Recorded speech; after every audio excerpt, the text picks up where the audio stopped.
Day 2 of the main event of the Manila Major. We've had some pretty hype games, and we've had some pretty big upsets. Nothing nearly as significant as the EG and Secret knockouts, but still, it's been pretty interesting, and there are another 4 teams knocked out tonight, this morning, whatever time it is at this point.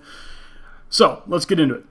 First game was Newbie versus Digital Chaos. Game number 1, we saw Newbie do exactly what they did when they went on their massive run. They picked the same stable lineup, they got pickoffs, they played super steady, advancing slowly with good initiations, not making disastrous fight engagements, and How farmed really well. Eventually they just ran over Digital Chaos. Also, Weaver rushed to Lincoln's. He had no damage, he had no kills. It was a disaster. In the early game, Digital Chaos was way too dependent on the Death Prophet ultimate and the Faceless Void Chrono to do any damage, and with the Lion and Chen roaming combo, they just didn't have enough early game damage to be able to counter the amazing initiations that came out from KP. In game 2, Digital Chaos looked like a completely different team. They picked support Ricky, and he did insane amounts of work. He disrupted all of their farming patterns. He made Weaver have a really rough game. The Smoke Cloud really screwed him over, especially because How misitemized and went for a Lincoln Sphere instead of a BKB or a damage item, and he ended up not being able to do very much at all. We saw again the exemplary reason why you don't give Weehaw Invoker. Amazing on the hero, and he made with Ricky and Batrider and the Sunstrike very easy to set up a pickoff, and then Lycan and the Forest Spirits can push very quickly, and Newbie had no end. In Game 3, Digital Chaos picked a very similar draft to what Team Liquid did in Game 2 yesterday versus MVP Phoenix. Unfortunately, again, it didn't work out for them. Liquid got significantly farther than Digital Chaos did in this game, but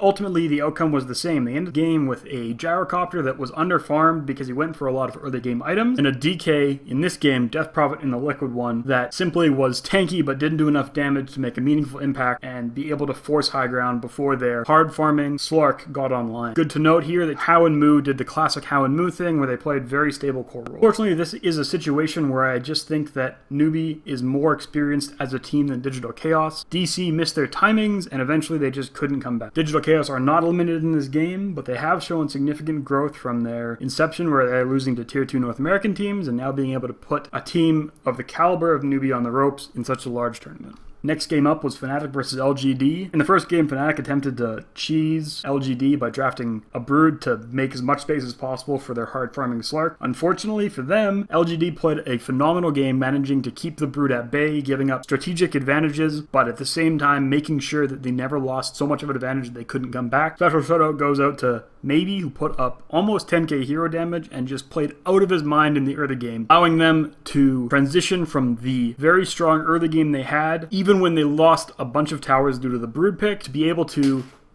fight back, and again the very aggressive style of carry from Aggressive. In Game 2, LGD attempted to run an Alchemist strategy where they would hit a timing at about 30 minutes where they'd have the ability to push up high ground. Unfortunately for them, Fnatic picked a very late game oriented lineup, but due to the great rotations, warding, and smoke from DJ and Ohio, they were able to make a massive impact in the early stages of the game, which allowed them to transfer the weakness of their heroes into a surprisingly early push. Eventually, it got to the point, even when Alchemist was incredibly farmed and was able to dominate the net worth charts, ultimately the hard farm of Mushi on Medusa and Minwon on Airblade was too much for a single core to handle, and they ended up losing. Game 3 of this series was by far the best one today. The vast majority of this game for Fnatic was on the back of DJ's amazing black hole placement. LGD had a very meta pick with 3 strength cores to be their frontliner with Earth Spirit, Dazzle to back them up. They were able to slowly seed. However, even though in the downtimes between ultimates they gained an advantage, Fnatic was able to turn all of his team fights around due to DJ's incredible black hole. He had something like 33 heroes caught in 10 black holes. That is a phenomenal amount of heroes per black hole, and turned the game around for them countless times. By far the MVP of this game. I very much suggest if you only watch one game, you watch this one. We're now moving on to elimination matches. These are still best of 3s, but loser goes home in this scenario. Complexity versus Liquid was the first elimination match. In Game 1, Complexity picked a timing push with Juggernaut and Death Prophet, while trying to supplement the early game with pickoffs from Beastmaster and Doom. We saw a bit of a surprising pick with Fata playing the Leshrac, but given his hero pool, it makes a significant amount of sense. He's a tanky, damage-dealing core that stands in the middle and does a bunch of damage. In this scenario, they managed to do it well. Even with fantastic early roaming from Z-Freak, he was able to effectively allow all of the advantage that Complexity gained in this game. However, Complexity missed their timing, and in the later stages of the game, they tried to transfer into a farming pattern with a Battle Fury pickup on the Max Devour on Doom. Unfortunately, it just came at too late of a time. Team Liquid was able to stabilize and eventually just beat them into submission with the very farmed Batumbo Man on Lifestealer and the incredibly hard to bring down Fata on the Leshrac. In Game 2, it felt like Complexity panicked, picked an incredibly aggressive draft, playing a Legion Commander mid who ended up with no kills in the entire game. Well, Z-Freak again was fairly successful in his roaming and harassment. Unfortunately, with no kills being achieved through the Legion Commander and Dwindles on the Nature's Prophet, unable to make enough space for Chessie to come online on his Phantom Lancer. Eventually, it got to the point where the incredibly survivable lineup of Team Liquid was just too tanky for the early game magical burst that had carried Complexity through the first 10 minutes. They got beat in submission, was not even close. Unfortunately, that is the end for Complexity. Team Liquid moves on to the next. Last game of the day was, of course, the most hype with the El Clasico matchup of Alliance versus Natus Vincere. Game 1, NaVi picked a very aggressive draft. They required a lot of early roams from the Slardar and the Chen in order to allow Windrunner and Timbersaw to accelerate their early game damage into the mid game and just be able to hit a very strong timing where they could take out Alliance's cheese strat before it really got online. For the second Brute draft today, we saw a different outcome where Admiral Bulldog went a very different build and was incredibly successful in forcing the enemy team to react to him instead of having to react to them. Well, NaVi got a lot of kills. Alliance continued to farm during that period of time. Eventually, they just got too big, and after NaVi failed a single high ground push, they never had a chance left. Game 2 is probably going to go down as one of the most heartbreaking losses in Alliance history, and that is saying something. They had a massive gold lead on a incredibly farmed Loda Naga Siren, a super classic build for him. Unfortunately, when it came to trying to push high ground, they just couldn't quite finish the job. Through excellent play from General and Ditya Ra, they were able to output a lot of damage on two strength cores that really aren't normally that powerful.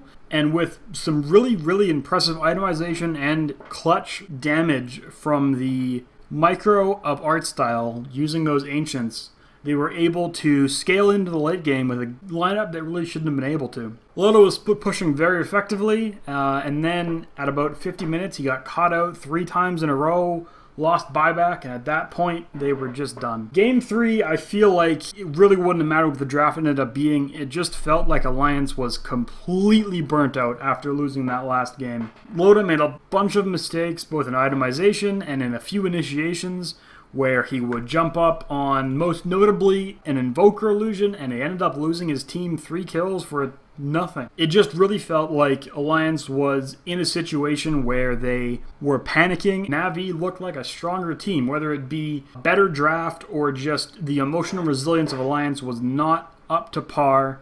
Regardless, great fight by Alliance. They're out of the tournament. That puts NaVi up to top 8. Pretty crazy considering where they were a year ago. So looking at today's trends again, there were a lot of games that were decided in the draft. Complexity getting outdrafted in Game 2, or Alliance in Game 3 just not being able to pick a lineup that made any sense. I also feel like one of the biggest determining factors today, unfortunately, was while we had a lot of exciting games, most of the excitement came from incredibly poor plays. I would still say that the best game to watch is Game 3 from the LGD Fnatic series. It was by far the most crisp Dota, and seeing that number of good execution teamfights, mostly by DJ, was really impressive to watch. A lot of the hype that came out of this, albeit very entertaining NaVi Alliance series, was due to good plays and aggressive plays, but also a significant amount of misplays. NaVi ended up making too many errors, and Alliance was just able to slow push them, and in Game 2, even though Alliance had a massive lead, they were unable to hold on to it because they just played incredibly sloppy, getting caught out split pushing and taking bad team fights in weird situations where you'd think that a team with the experience and the caliber of carry player that Loda is wouldn't make those mistakes. But for whatever reason, whether it be exhaustion or the pressure of a big stage, there was a lot of sloppy plays on all sides. Even in the Fnatic LGD series, although it was exciting to watch, it just wasn't as crisp as I know top tier Dota can be. That all being said, it's very clear that even if you are expecting perfect Dota, aggression is currently the meta to play. If we look at the teams that are the strongest, MVP Phoenix, Fnatic, even now NaVi, all of them play this incredibly aggressive style where they force you to make mistakes, and that's really what it comes down to. Today was a great day. I believe that we are back tomorrow for more games. 2 more teams will be eliminated. It's getting down to the wire, so again, I would suggest if you only have time to watch one game, that you watch Game 3 of the LGG Fnatic series, or Game 2 or 3 of the NaVi Alliance series if that's more the teams you want to watch. I will be back tomorrow with another version of this. Later. And now the somebody say, could you pick it up far? But in I and see, but I don't.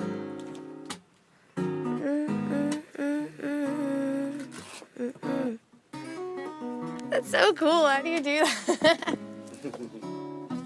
I'm geeking out right now. I could pick it up.